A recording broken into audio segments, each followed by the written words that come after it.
Copy కొట్టడం అన్నది నా ప్రాబ్లం కాదురా. కాదా సార్? కొట్టివేతలు కూడా ఏ ఏదవరా కాపీ చేసేది.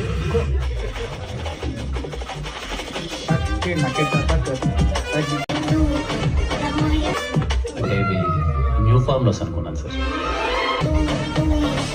మీరు డొనేషన్ కట్టారన్న ఒకే ఒక్క రీజన్ తో వాడిని కాలేజ్ నుంచి సస్పెండ్ చేయట్లేదు సార్. మీరు ఎలా అంటుంటే వెంట్రుకలు నిల్చుంటున్నాయి sir. Same feeling sir.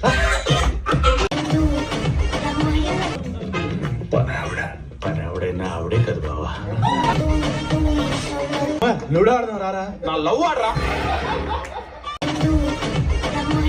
Life ఎలా ఉంది రియల్లీ? మీరు వచ్చుగా లోపలికి తోడుగా ఉంటుంది. ఆ ఉగ్రవాదితో నేనైతే పడలేనురా. నువ్వు పడతావా? మాల్ పడతాడు, జారి పడతాడు. మీరు కెనడా మింగి ఏంట్రా? ఇప్పుడు వాడు చాలు.